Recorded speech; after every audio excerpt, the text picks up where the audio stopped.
औज़ुबिल्लाहिमिनश्शैतानिर्रजीम बिस्मिल्लाहिर्रहमानिर्रहीम। Lecture number 17, chapter number 6, first year, Bernoulli's equation. Bernoulli's equation आपके पास जो है, this is about the conservation of energy during flow. ठीक है, बर्नौलीज इक्वेशन जो प्रूव किया गया वो conservation of energy, work energy principal से जो है इसको डिराइव किया गया है।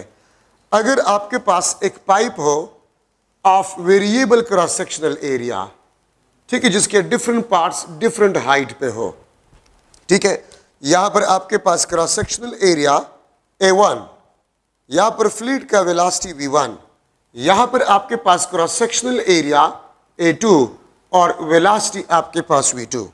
अगर ये आपके पास ग्राउंड है, so this is the height of first part of the pipe and this is the height of second part of the pipe. ये H1 हाइट फर्स्ट पार्ट का फ्रॉम द ग्राउंड, H2 आपके पास जो height of second part from the ground. ठीक है, यहां पर आपके पास mass flow rate delta M1 divide by delta T, यहां पर आपके पास delta V1 divide by delta T, ये आपके पास mass flow rate delta M2 divide by delta T। ठीक है, ये आपके पास volume flow rate delta V2 divide by delta T। Mass flow rate इस पार्ट में, ये वॉल्यूम फ्लो रेट, ये मास फ्लो रेट, ये आपके पास वॉल्यूम फ्लो रेट। तो देखिए, अगर आपके पास एक पाइप है डिफरेंट क्रॉस सेक्शनल एरिया वाला, तो बर्नौलीज प्रिंसिपल आपको ये कहते हैं फ्रॉम कंजर्वेशन ऑफ एनर्जी और work energy principle that the sum of pressure, kinetic energy per unit volume and potential energy per unit volume in each and every part, this will be always constant। ठीक है, the sum of pressure, kinetic energy per unit volume, इसको मैं इस तरह भी लिख सकता हूं, the sum of pressure, kinetic energy per unit volume and potential energy per unit volume will be always constant। ये हमेशा आपके पास constant होगा। ये बात याद रखिए, half rho v square, this is the kinetic energy in terms of density, और ये आपके पास बन जाता है, देखिए डेंसिटी को अगर मैं लिख लो half m v square divide by v, density को मैं मास पर यूनिट वॉल्यूम से रिप्लेस कर सकता हूं। ठीक है, तो आपके पास ये बन जाएगा kinetic energy per unit volume. ठीक है, तो हाफ रो v स्क्वायर ये kinetic energy per unit volume को रिप्रेजेंट करता है।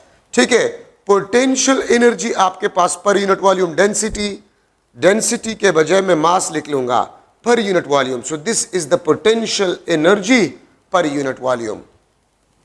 Kinetic energy in terms of density का मतलब होता है kinetic energy per unit volume. Potential energy in terms of density का मतलब होता है potential energy per unit volume. तो इसका मतलब आपके पास ये बनता है कि pressure, kinetic energy per unit volume and potential energy per unit volume, इन तीनों का सम हमेशा आपके पास कांस्टेंट होगा during the flow of a fluid. ठीक है, और ये तीनों का सम आपके पास तब कांस्टेंट होगा अगर fluid, if fluid is ideal, ठीक है, एंड इनकंप्रेसिबल। आइडियल का मतलब होगा नॉन विस्कस, तो एनर्जी लॉस नहीं होगा ड्यूरिंग द फ्लो। ठीक है, और incompressible means the mass flow rate will B conserved, और फ्लो आपके पास जो है वो आपके पास स्टेडी होना चाहिए। If the fluid is ideal and incompressible and flow is steady, then the sum of pressure, kinetic energy per unit volume and potential energy per unit volume, इन तीनों का सम हमेशा आपके पास कांस्टेंट होगा। और देखिए, आपने फर्स्ट चैप्टर में पढ़ा है होमोजेनिटी प्रिंसिपल में कि हम हमेशा सेम फिजिकल क्वांटिटीज को एड या सब्ट्रैक्ट कर सकते हैं, हम डिफरेंट फिजिकल क्वांटिटीज को एड या सब्ट्रैक्ट नहीं कर सकते। तो इसका मतलब ये होता है कि pressure, kinetic energy per unit volume और potential energy per unit volume, इनका आपके पास नेचर सेम होगा, यूनिट भी सेम होगा और डायमेंशन भी सेम होगा। इवन प्रेशर को मैं स्ट्रेस भी लिख सकता हूं, stress, pressure, kinetic energy per unit volume and potential energy per unit volume, इन तीनों का, इन तमाम का आपके पास डायमेंशन और यूनिट आपके पास जो है वो सेम होगा। ये बात याद रखें। लेकिन ये तब if the fluid is ideal and incompressible। ideal क्यों? एनर्जी लॉस जीरो होगा। इनकम्प्रेसिबल क्यों? आपके पास डेंसिटी कांस्टेंट होगा, मास फ्लो रेट आपके पास कांस्टेंट होगा, और फ्लो आपके पास स्टेडी मींस तमाम प्रॉपर्टी फ्लूइड का कांस्टेंट होगा ड्यूरिंग द फ्लो। ठीक है, तो ये आपके पास बर्नौलीज इक्वेशन है। Pressure, kinetic energy per unit volume, potential energy per unit volume, इन तीनों का सम हमेशा आपके पास कांस्टेंट होगा। ये आपको बर्नौलीज इक्वेशन बता रहा है। अब इसमें मैं डिफरेंट केसेस को ले रहा हूं। Case 1, if V1 is equal to V2 is equal to V, अगर आपके पास फ्लूइड यूनिफॉर्म मोशन कर रहा हो, ठीक है, लेट्स सपोज नहर है, नहर में पानी यूनिफॉर्म वेलोसिटी से मोशन कर रहा है, या मैं इस तरह भी लिख सकता हूं V1 is equal to V2 is equal to 0। तालाब है और तालाब में आपके पास पानी जो है वो रेस्ट में है, ठीक है, रेस्ट में पानी हो या यूनिफॉर्म वेलोसिटी से फ्लूइड मोशन कर रहा है, तो बर्नौलीज इक्वेशन में ये वाला टर्म आपके पास कैंसिल हो जाएंगे। ये सेम होंगे तो ये कैंसिल हो जाएंगे, तो आपके पास बर्नौलीज इक्वेशन बन जाएगा P1 plus rho GH1 is equal to P2 plus rho GH2। ये बर्नौलीज इक्वेशन में kinetic energy per unit volume वाले टर्म्स कैंसिल हो जाएंगे, खत्म हो जाएंगे। आपके पास सिर्फ रह जाएगा P1 plus rho GH1 is equal to P2 plus rho GH2। और इसको मैं इस तरह भी लिख सकता हूं कि pressure, kinetic energy per unit volume, इन दोनों का सम हमेशा आपके पास कांस्टेंट होगा। ठीक है, तो बर्नौलीज इक्वेशन आपके पास रिड्यूस हो जाएगा इनटू दिस फॉर्म, इस फॉर्म में आपके पास ये रिड्यूस हो जाएगा। ठीक है, अच्छा मैं इसको फर्दर लिख सकता हूं, P2 को आप यहां पर शिफ्ट करें, P1 माइनस P2, रो GH1 को आप वहां पर शिफ्ट करें, रो GH2 उसको आप वहां पर शिफ्ट करें, रो GH1, ये आपके पास डेल्टा P रो G, आप इससे कॉमन निकाले तो H2 minus H1, delta P आपके पास जो होगा रो G डेल्टा H, जो कि आपके पास पास्कल लॉ है।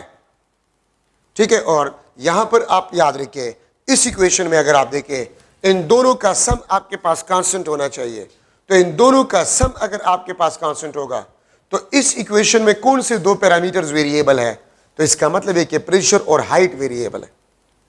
ठीक है, अगर हाइट बढ़ेगा तो ये टर्म बढ़ेगा लेकिन प्रेशर कम होगा, क्योंकि सम आपके पास क्या होगा, कांस्टेंट होगा।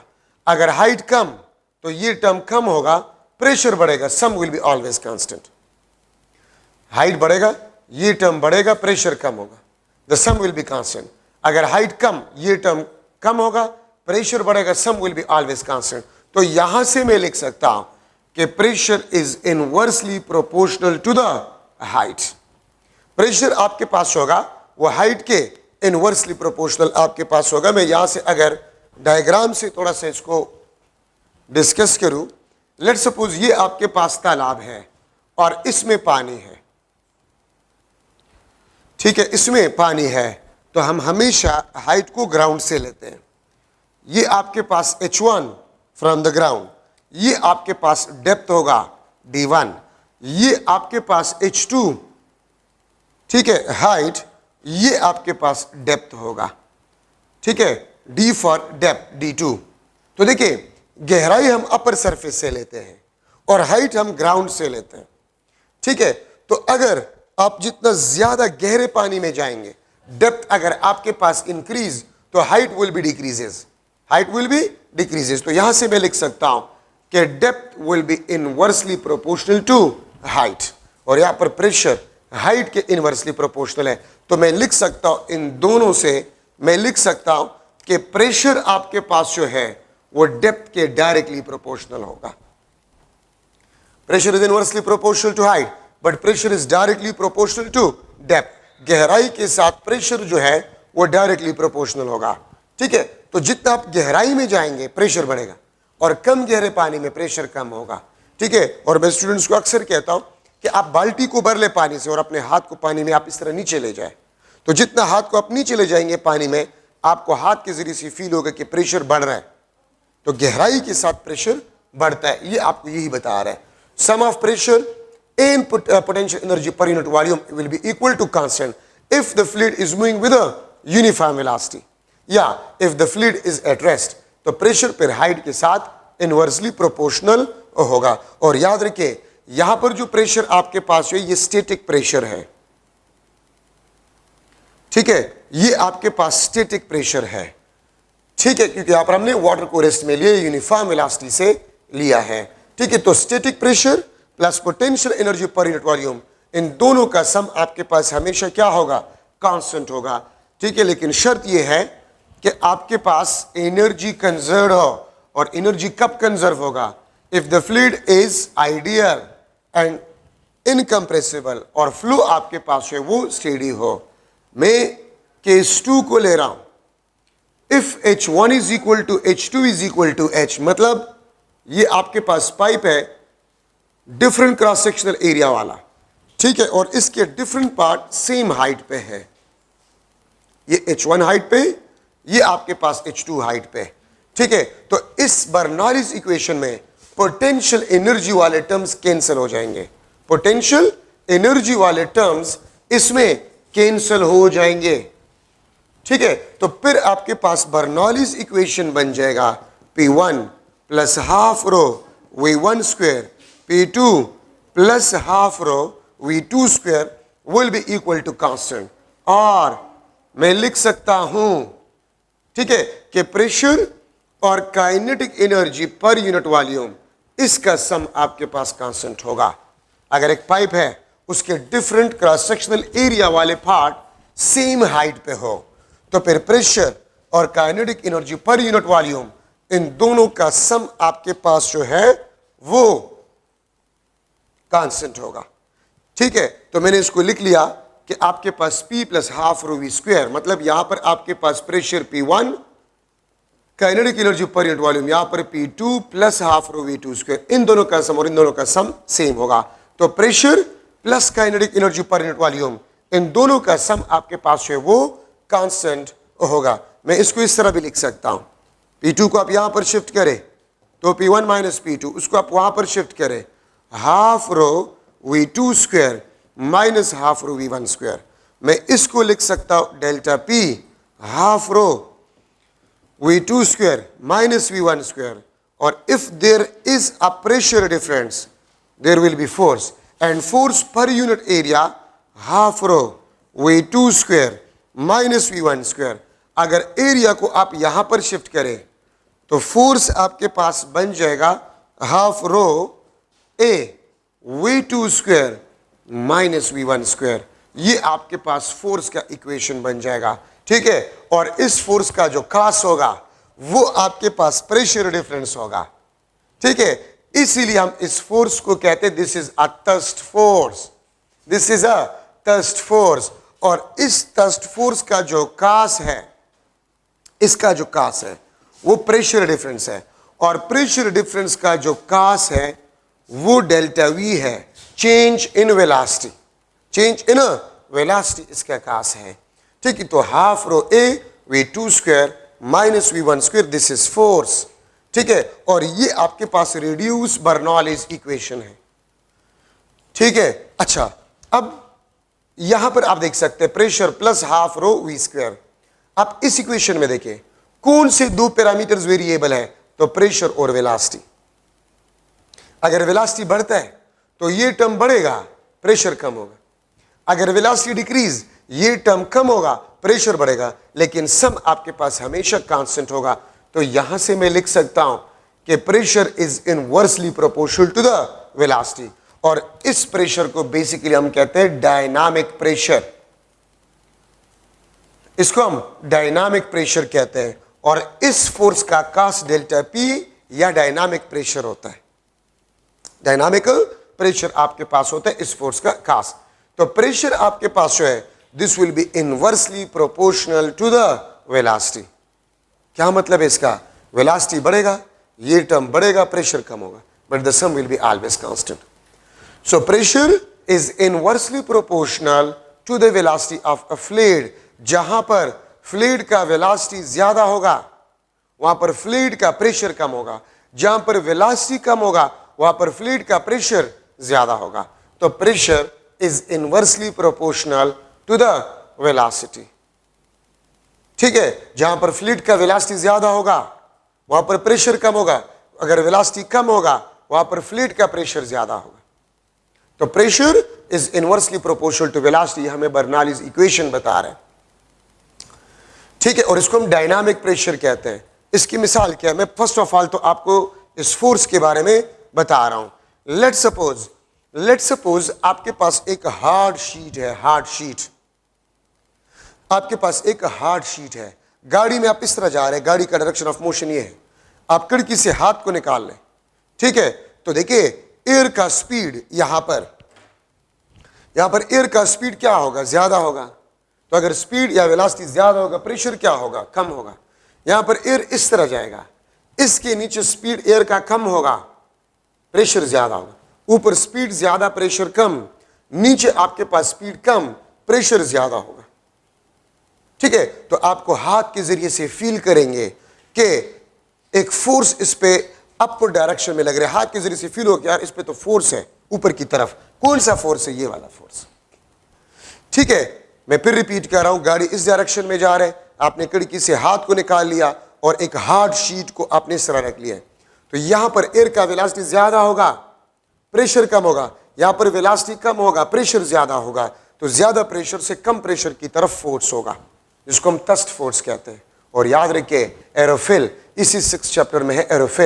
एरोफिल वो डिवाइस है जो कि थ्रस्ट फोर्स प्रोवाइड करते हैं on the wings of aeroplane. कौन सा फोर्स जहाज को ऊपर रखता है, थ्रस्ट फोर्स। और उस थ्रस्ट फोर्स का आकाश क्या होता है, प्रेशर डिफरेंस।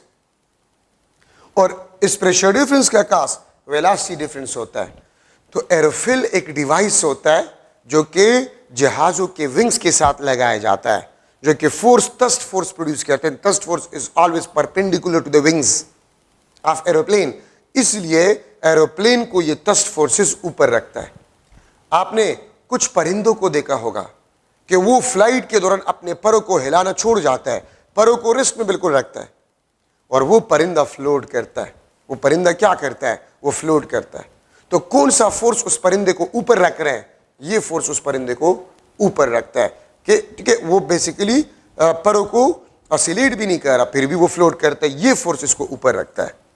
अच्छा, अब गर्मियों में पढ़ते हैं, पंखे के नीचे आप पढ़ते, पंखा आपने लगाया हुआ है, तो ये पेजेस उड़ते हैं, फिर आप इसको बिठाते हैं, ये उड़ते हैं, फिर आप इसको बिठाते हैं। तो किसी भी चीज को ऊपर उठाने के लिए तो फोर्स की जरूरत होती है। ये कौन सा फोर्स इन पेजेस को उड़ाता है, ये फोर्स बेसिकली आपको तंग कर रहे हैं। किस तरह तंग करता है, यहां पर एयर का स्पीड क्या होता है, ज्यादा होता है। एयर का स्पीड पेजेस पे ज्यादा होता है। तो स्पीड अगर ज्यादा होता है तो प्रेशर क्या होगा, कम होगा। और देखिए इस पेजेस के दरमियान एयर होता है, नॉर्मल एटमॉस्फेरिक प्रेशर।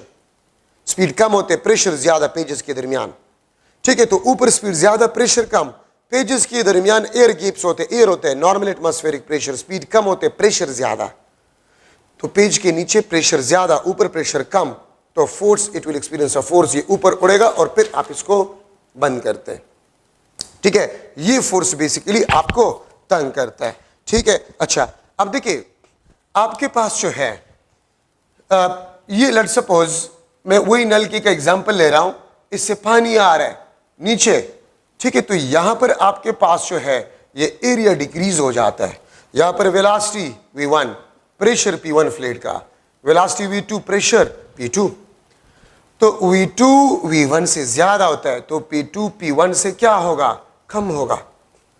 तो देखिए यहां पर फ्लूइड का प्रेशर कम होता है, तो ये एटमॉस्फेरिक प्रेशर जो होता है, यहां पर भी एटमॉस्फेरिक प्रेशर, यहां पर भी एटमॉस्फेरिक प्रेशर।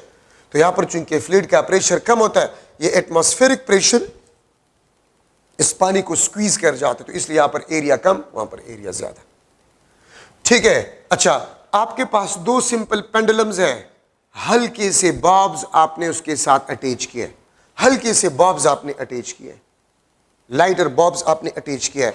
आप स्ट्रॉ के जरिए से आप एयर को ब्लो करें, स्ट्रॉ के जरिए से आप एयर को ब्लो करें। यहां पर एयर का वेलोसिटी v1, प्रेशर p1, यहां पर वेलोसिटी v2, प्रेशर p2। तो देखिए यहां पर जब आप एयर को ब्लो करते स्ट्रॉ के जरिए से, v1 v2 से ज्यादा होगा, तो प्रेशर p1 p2 से कम होगा, तो p2 प्रेशर ज्यादा है, तो इसीलिए यहां से ये फोर्स एक्सपीरियंस करेगा। तो इस तरह लगेगा कि these simple pendulums like attract each other, इस तरह लगेगा कि एक दूसरे को अट्रैक्ट कर रहे, इस तरह लगेगा कि एक दूसरे को अट्रैक्ट कर रहे हैं। दो फेरी बोट्स है, पैरेलल मोशन कर रहे हाई स्पीड से, तो उन दो फेरी बोट्स के दरमियान जो है वेलोसिटी ज्यादा होगा, प्रेशर कम होगा, और फेरी बोट्स के उन साइड्स पे स्पीड कम होगा, प्रेशर ज्यादा होगा। सो ये इस तरह लग रहा है कि एक दूसरे को, इस तरह फील होगा कि एक दूसरे को अट्रैक्ट कर रहे हैं। ये फोर्स बेसिकली एक उस पे लगेगा और इस तरह लगेगा कि एक दूसरे को अट्रैक्ट कर रहे हैं। गाड़ी मोशन कर रहे हैं हाई वेलोसिटी से, तो पत्ते वगैरह रोड पे जो होते हैं वो उड़ जाते हैं। क्यों उड़ जाते हैं? क्योंकि कार का वेलोसिटी अगर ज्यादा है, कार का वेलोसिटी अगर ज्यादा है तो वहां पर प्रेशर क्या हो जाएगा? कम हो जाएगा एयर का। तो जब प्रेशर कम हो जाएगा तो पत्ते वगैरह उड़ने लग जाते हैं। ये फोर्स बेसिकली उस पत्तों वगैरह को उड़ा देता है। ठीक है, रेल ट्रैक पे अगर आप देखें तो आपको कहा जाता है कि रेल ट्रैक से थोड़ा सा दूर खड़े हो। क्यों? क्योंकि रेल अगर हाई स्पीड से जा रहा है तो आपका और रेल के दरमियान एयर का वेलोसिटी ज्यादा होगा, प्रेशर कम होगा। आपके पीछे एयर का वेलोसिटी कम, प्रेशर ज्यादा, तो फोर्स पीछे से आगे की तरफ आप पे लगेगा, ग्रेटर प्रेशर से लो प्रेशर की तरफ, तो आप ट्रेन की तरफ गिर सकते हैं। कौन सा फोर्स आपको गिरा सकता है? ये फोर्स आपको गिरा सकता है। ठीक है, तो इसलिए आपको कहा जाता है कि रेल ट्रैक से थोड़ा सा दूर आप खड़े हो, ऐसा ना हो कि आप उसकी तरफ गिर जाए। ठीक है, अगर आप में से कोई ड्राइविंग जानता है और आप हाई स्पीड से जा रहे हैं, आप एक दूसरे गाड़ी से ओवरटेक कर रहे हैं, तो आपका पैरेलल सेम डायरेक्शन में मोशन, तो आपका और उस गाड़ी के दरमियान एयर का स्पीड ज्यादा होता है। एयर का स्पीड क्या होता है? ज्यादा होता है, प्रेशर कम होता है। लेकिन इस साइड पे आपके पास जो स्पीड होता है एयर का वो कम होता है, प्रेशर ज्यादा होता है। ठीक है, तो आपका गाड़ी स्टीयरिंग व्हील के जरिए से आप फील करेंगे कि आप उसकी तरफ अट्रैक्ट हो रहे हैं। आप अट्रैक्ट नहीं हो रहे, ये फोर्स जो है आप पे लग रहे हैं, इसलिए आप फील करते हैं कि आपकी गाड़ी उसकी तरफ अट्रैक्ट हो रहा है। बॉलर, अक्सर एमसीक्यू भी आ सकता है कि अगर एक बॉल है और वो स्पिन मोशन कर रहा है एयर में, एक साइड रफ है और दूसरा स्मूथ है, तो वो बॉल किस डायरेक्शन में फोर्स एक्सपीरियंस करेगा? ठीक है, तो बॉल फोर्स एक्सपीरियंस करेगा from rough side to smooth side. क्यों? क्योंकि बॉल अगर स्पिन मोशन करते हैं, आपने अक्सर देखा होगा कि बॉलर जब बॉलिंग करता है, खासतौर पे जो स्पिनर होता है, तो वो बॉल को साफ करता है, पूरे बॉल को वो साफ नहीं करता। बॉल के दो सरफेसेस होते हैं, एक हाफ सरफेस को बिल्कुल स्मूथली साफ किया जाता है और दूसरे को रफ छोड़ा जाता है। ठीक है, तो जो स्मूथ सरफेस होता है वहां पर लेमिनर फ्लो होगा। Laminar flow means high velocity, pressure कम। और जो रफ साइड होता है उस साइड पे टर्बुलेंट फ्लो होगा, स्पीड कम, प्रेशर ज्यादा। So the ball will experience a force from rough side to smooth side, क्योंकि रफ साइड पे स्पीड कम, प्रेशर ज्यादा, स्मूथ साइड पे स्पीड ज्यादा, प्रेशर कम। So a ball will experience a force from rough side to smooth और clean side. ठीक है, तो ये फोर्स बेसिकली स्विंग देते हैं, बॉल के डायरेक्शन को चेंज करता है। ठीक है, so these are some different examples, लेकिन ये याद रखें pressure is inversely proportional to velocity. और एक और चीज भी मैं आपको बताता चलूं कि देखिए, आप लोगों ने पढ़ा है velocity is inversely proportional to area, continuity equation में हमने पढ़ा है, और यहां पर हमने पढ़ा कि velocity is inversely proportional to pressure. तो मैं लिख सकता हूं pressure is directly proportional to area. Area pipe का, जहां पर पाइप का एरिया ज्यादा होगा वहां पर फ्लूइड का प्रेशर ज्यादा होगा, जहां पर पाइप का एरिया कम होगा वहां पर फ्लूइड का प्रेशर कम होगा। अब देखिए, यहां पर एरिया ज्यादा है तो फ्लूइड का प्रेशर ज्यादा होगा, यहां पर एरिया कम है तो फ्लूइड का प्रेशर कम होगा। ठीक है, तो अगर आपके पास वेरिएबल क्रॉस सेक्शनल एरिया वाला पाइप है तो जहां पर पाइप का एरिया कम होगा वहां पर फ्लूइड का प्रेशर कम होगा। क्यों? वहां पर वेलोसिटी ज्यादा होगा। और जहां पर एरिया पाइप का ज्यादा होगा, ठीक है, वहां पर प्रेशर ज्यादा होगा। क्यों? वेलोसिटी कम होगा। ठीक है, तो ये आपके पास इंपॉर्टेंट पॉइंट्स है इन द बर्नौलीज इक्वेशन। अब एप्लीकेशन है बर्नौलीज इक्वेशन के एप्लीकेशन, जितने भी आपके पास स्प्रे मशीन्स होते हैं, all spray machines work on the principle of Bernoulli's. तमाम आपके पास जो तमाम जो आपके पास स्प्रे मशीन्स है, they work on the principle of Bernoulli's. वो बर्नौलीज प्रिंसिपल पे डिपेंड करता है। ठीक है, ये बात याद रखिए। अच्छा, अगर आपके पास ये स्मॉल ओपनिंग है, ये आपके पास स्मॉल ओपनिंग, तो इस स्मॉल ओपनिंग को हम क्या कहते हैं? नोजल। और फ्लूइड जो हाई स्पीड से निकलता है इसको हम जेट कहते हैं। फ्लूइड स्मॉल ओपनिंग से जो हाई वेलोसिटी से निकलता है उसको जेट कहा जाता है, और स्मॉल ओपनिंग को नोजल कहा जाता है। तमाम स्प्रे मशीन्स जो होते हैं they work on the principle of nozzle, fountains वगैरह, ठीक है, they all work on the principle of Bernoulli's, ठीक है। अच्छा, अब एक और important topic, speed of efflux, ठीक है, जो कि टोरिशीली, कोई टोरिशीली कहता है, कोई टोरिसीली कहता है, कोई क्या कहते हैं, हम अंग्रेज नहीं, जो भी आपने कह दिया, टोरिसीली थ्योरम या टोरिशीली थ्योरम, जो भी आप लोगों ने पढ़ा ठीक है बस, ठीक है। अच्छा, स्पीड ऑफ इफ्लक्स, इफ्लक्स आपके पास क्या होता है? अगर ये आपके पास एक कंटेनर है, ये आपके पास कंटेनर है, ठीक है, यहां से पानी इनसाइड अ कंटेनर आता है, यहां से पानी इनसाइड अ कंटेनर आता है, इसको हम इनफ्लक्स कहते हैं। Influx, flux means flow, influx means the flow inside a container. यहां पर आपके पास फ्लूइड होता है, यहां से पानी निकल रहा है, इसको जहां से पानी निकल रहा है इसको हम इफ्लक्स कहते हैं। फ्लक्स फ्लो को कहा जाता है efflux, the fluid flow out from the container. Influx, the fluid flow into the container, इसको हम इनफ्लक्स, इसको हम इफ्लक्स कहते हैं, ठीक है। अच्छा, speed of efflux, the speed gain of fluid falling in container, the speed gain of fluid falling in a container is known as the speed of efflux, इसको हम speed of efflux कहते हैं, ठीक है। अच्छा, speed of efflux, टोरिसीली थ्योरम, तो मैं यहां पर लिख लूंगा टोरिसीली यूज बर्नौलीज प्रिंसिपल, उसने बर्नौलीज प्रिंसिपल को इस्तेमाल किया to derive formula of speed of efflux,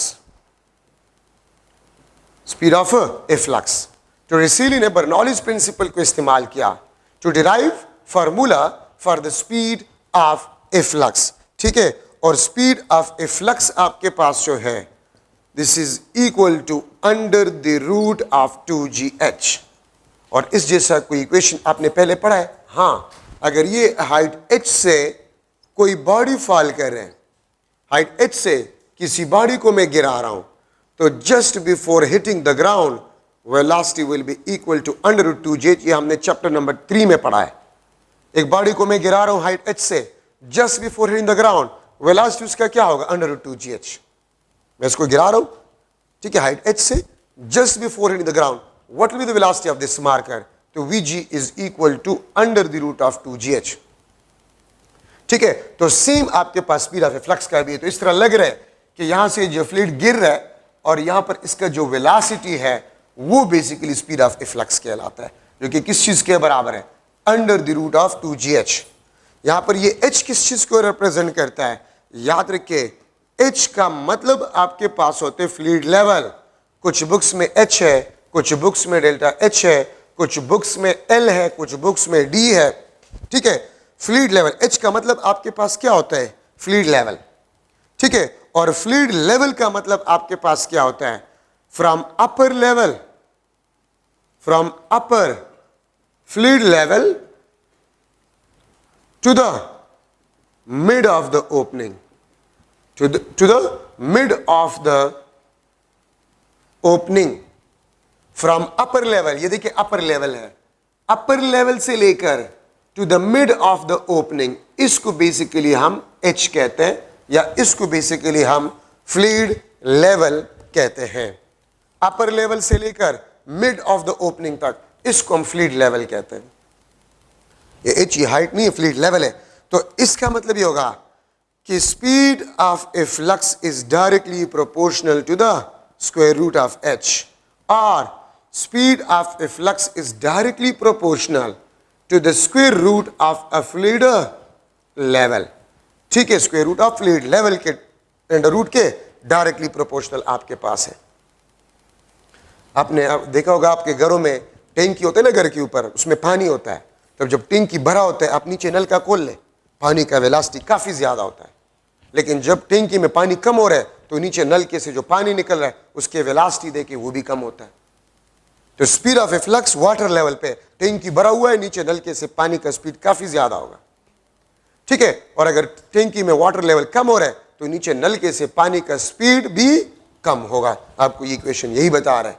अच्छा, अब ये इक्वेशन आपके पास जो है, speed of A flux is equal to under the root of 2gh, ठीक है। ये आपके पास आइडियल फ्लूइड के लिए है, ये आइडियल फ्लूइड के लिए है।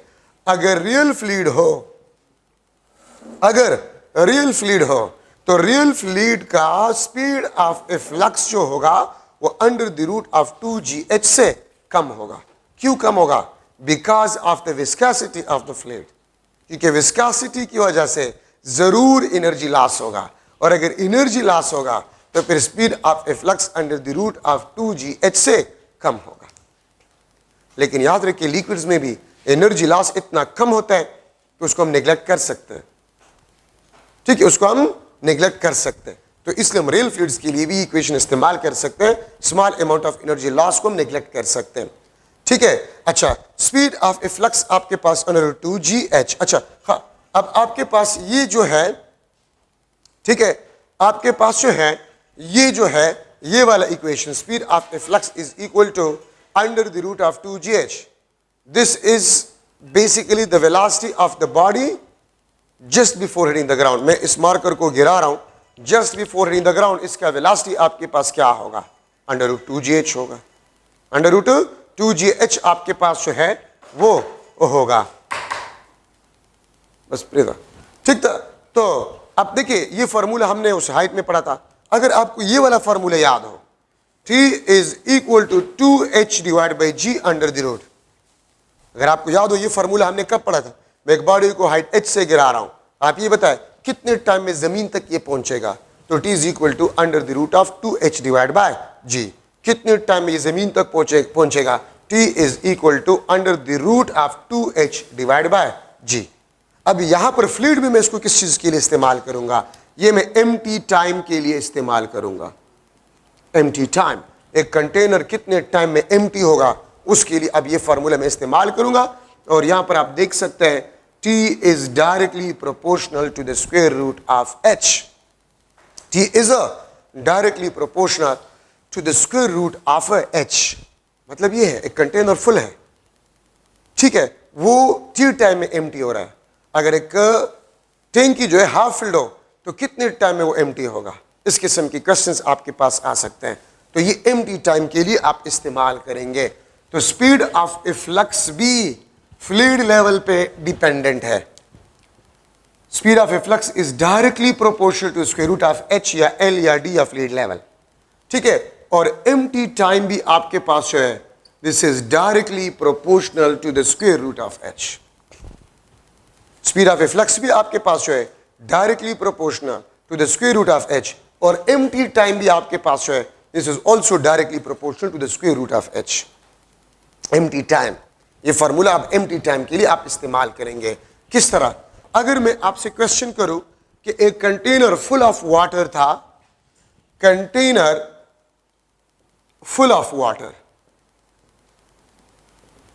फुल ऑफ वाटर h, और स्पीड ऑफ ए फ्लक्स आपके पास था v, और एम्प्टी टाइम आपके पास t था। ये आपके पास एम्प्टी टाइम मींस इतने टाइम में खाली हो रहा था, वो कैपिटल T था, ठीक है। अगर मैं लिख लो फार्मूले आपके पास वही है। अच्छा, speed of A flux is equal to under the root of 2gh और एम्प्टी टाइम का 2h divide by g under the root.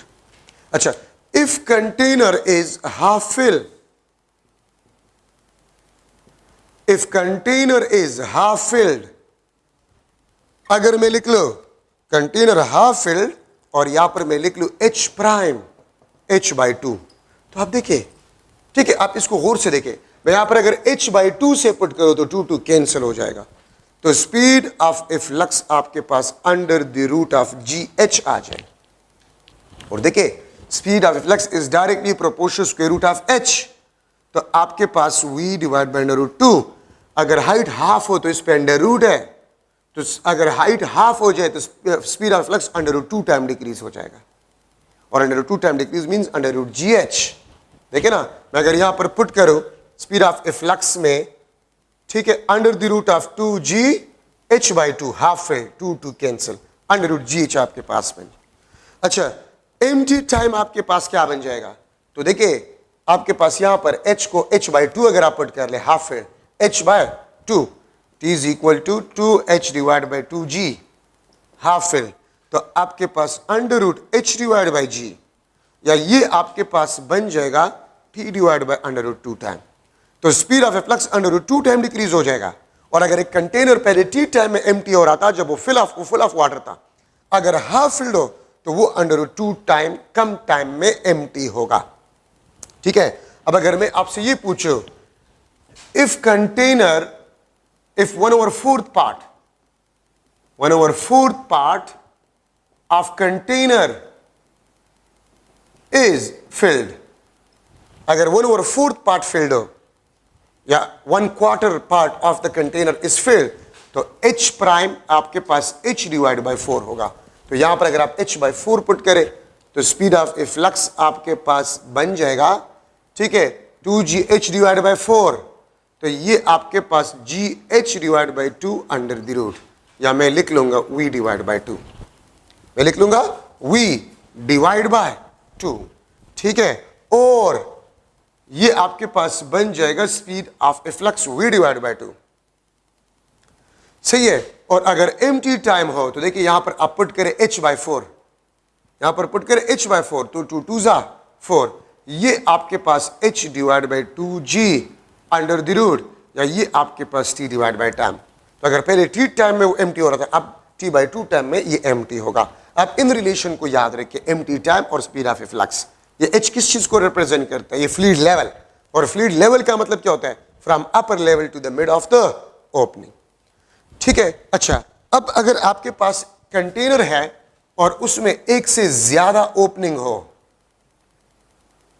एक से ज्यादा ओपनिंग है, लेट सपोज आपके पास ये बी ओपनिंग, ये ए ओपनिंग, ये आपके पास बी ओपनिंग, इससे भी पानी निकल रहा है, इससे भी पानी निकल रहा है, इससे वेलोसिटी वी ए, इससे वेलोसिटी आपके पास वी बी है, ठीक है।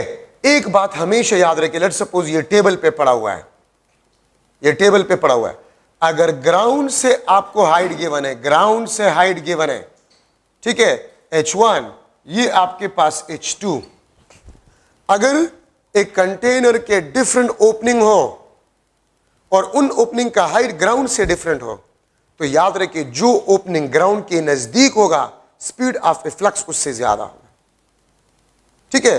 और अगर अपर लेवल से हाइट गिवन हो तो अपर लेवल से हाइट जितना ज्यादा होगा स्पीड ऑफ ए फ्लक्स उससे ज्यादा होगा। देखिए वी ए वी बी से ज्यादा होगा, लेकिन ए ओपनिंग का हाइट देखिए ग्राउंड से वो कम हाइट पे है, लेकिन अपर लेवल से ज्यादा हाइट पे है, ठीक है। तो आपके पास आपके पास वी ए जो होगा वो वी बी से ग्रेटर होगा। तो आप लोगों ने एक चीज में एहतियात करना होगा कि अगर कंटेनर में डिफरेंट ओपनिंग हो, डिफरेंट ओपनिंग हो, तो ओपनिंग्स के हाइट्स को आप देख लें।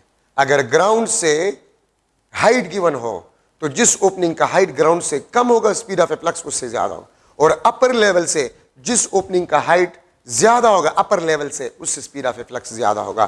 तो इसमें आपने एहतियात करना होगा, ठीक है।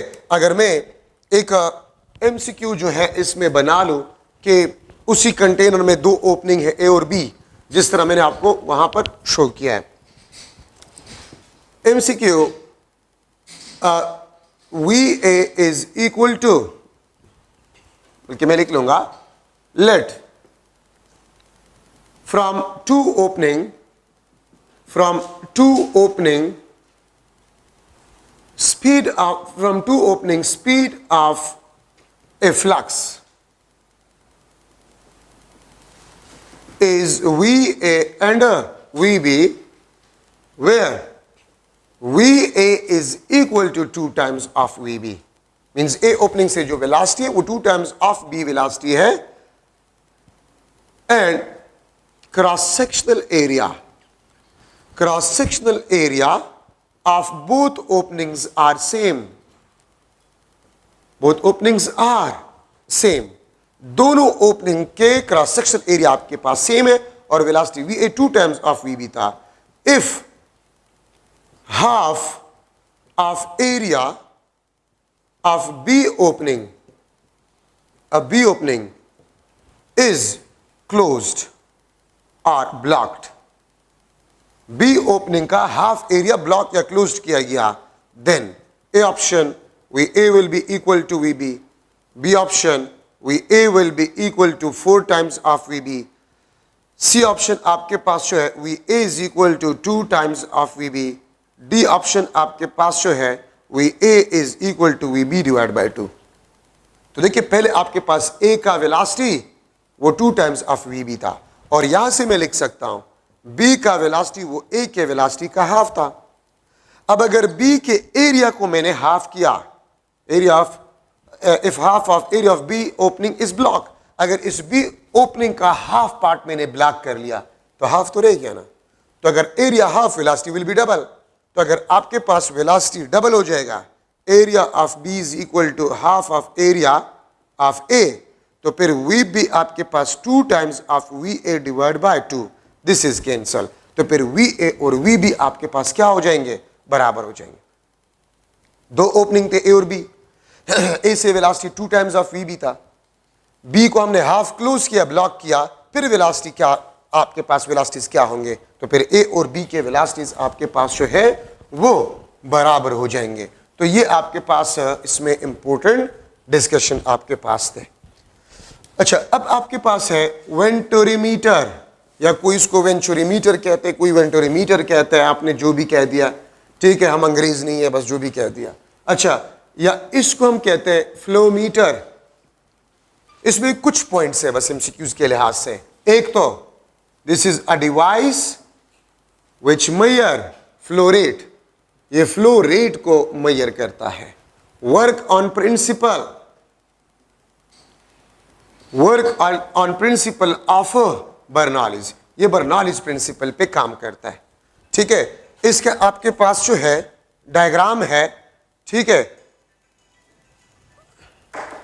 ठीक है, ये आपके पास जो है डायग्राम है, ये आपके पास स्केच है वेंटोरीमीटर का।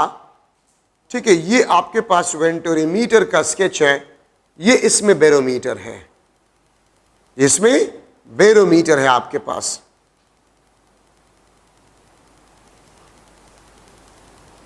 ठीक है, ये आपके पास जो है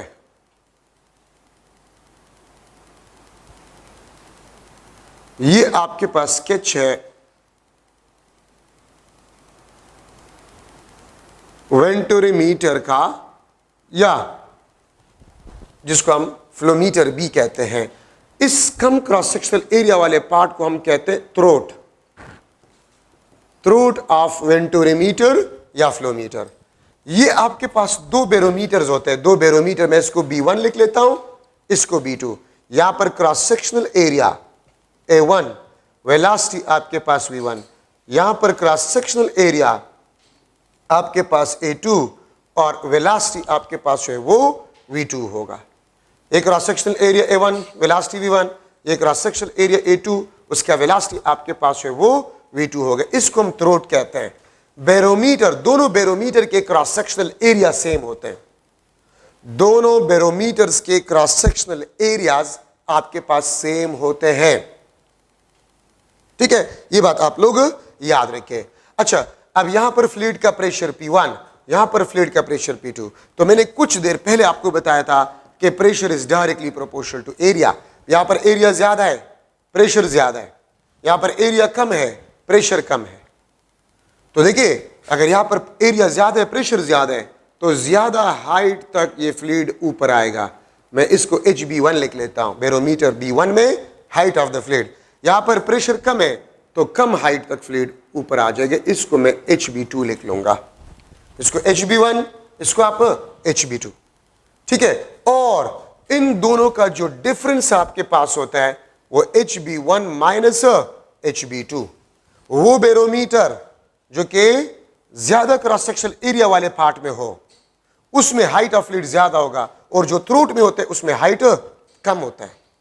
तो हम इसके हाइट, फ्लूइड के हाइट से इसको माइनस करते ये डेल्टा एच कहलाता है। बाकी दोनों पार्ट का हाइट H1 और H2 ये सेम होता है और इसके डेरिवेशन में ये वाला फार्मूला इस्तेमाल होता है। ठीक है, P1 plus half rho V1 square is equal to P2 plus half rho V2 square, इसको इस्तेमाल किया जाता है। ठीक है, तो एक तो इसमें ये जरूरी बात, वर्किंग प्रिंसिपल, किस बैरोमीटर में हाइट ज्यादा होगा फ्लूइड का, किस बैरोमीटर में हाइट कम होगा। ठीक है, ये बात आपके पास जरूरी है। ठीक है, अच्छा, और एक और चीज आपके पास है, इसका जो प्रिंसिपल इक्वेशन है, हमने कंटिन्यूटी इक्वेशन में पढ़ा था। कंटिन्यूटी इक्वेशन में हमने पढ़ा था कि volume flow rate is equal to the product of area and velocity. Volume flow rate is equal to the product of area and velocity. तो देखिए, इसका एरिया A1 नोन होता है, तो A1 अगर नोन है, V1 मालूम करे, इसके साथ मल्टीप्लाई करें, वॉल्यूम फ्लो रेट इस पार्ट में आ जाएगा। ठीक है, और अगर आप इस पार्ट में वॉल्यूम फ्लो रेट मालूम करना चाहते हैं तो इसके एरिया A2 को वेलोसिटी V2 के साथ मल्टीप्लाई करें, इस पार्ट में आपके पास वॉल्यूम फ्लो रेट आ जाएगा। ठीक है, ये बात याद रखें।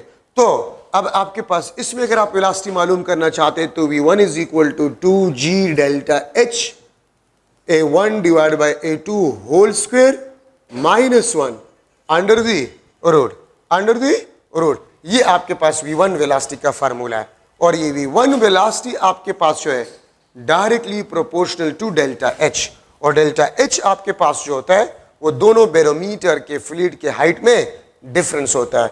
देखिए G कांस्टेंट, A1 और A2 आपके पास कांस्टेंट, तो V1 डेल्टा H। अगर आपने V1 मालूम किया, A1 के साथ मल्टीप्लाई करें, delta V1 divide delta T, इस पार्ट में वॉल्यूम फ्लो रेट आ जाएगी। ठीक है, अगर V2 आपने मालूम करना है, 2G delta H1 minus A2 divide by A1 whole square under the root, इससे V2 आ जाएगा, और V2 अगर आप A2 के साथ मल्टीप्लाई करें तो volume flow rate second part में आ जाएगा। और हमने ये पढ़ा है कि वॉल्यूम फ्लो रेट कंजर्व होता है या कांस्टेंट होता है। तो आपने एक फार्मूला बस ये इस्तेमाल करो, V1 A1 के साथ मल्टीप्लाई करो, वॉल्यूम फ्लो रेट आ जाएगा। ठीक है, या आप V2 जो है V2, ठीक है, आप V2 मालूम करें, A2 के साथ आप मल्टीप्लाई करें, आपके पास सेकंड पार्ट में वॉल्यूम फ्लो रेट आ जाएगा। वॉल्यूम फ्लो रेट तो कांस्टेंट होता है। ठीक है, आपके पास जो है वैल्यू आ जाएगा। आपके पास क्या रह गया, एरोफिल मैंने कुछ देर पहले भी डिस्कस किया। एरोफिल वो डिवाइस होता है, वो डिवाइस जो कि विंग्स ऑफ एरोप्लेन पे थ्रस्ट फोर्स लगाता है। F is equal to half rho A V2 square, area V2 square minus V1 square. Aerofoil का working principle Bernoulli's principle, thrust force is always perpendicular to the wings of aeroplane, जो कि aeroplane को ऊपर रखता है। BP device है, BP device, blood pressure device, also work on the principle of Bernoulli's. High blood pressure, low blood pressure, systolic and diastolic, वो आप मुझसे ज्यादा बेहतर जानते हैं। ठीक है, तो BP device also work on the principle of a Bernoulli's.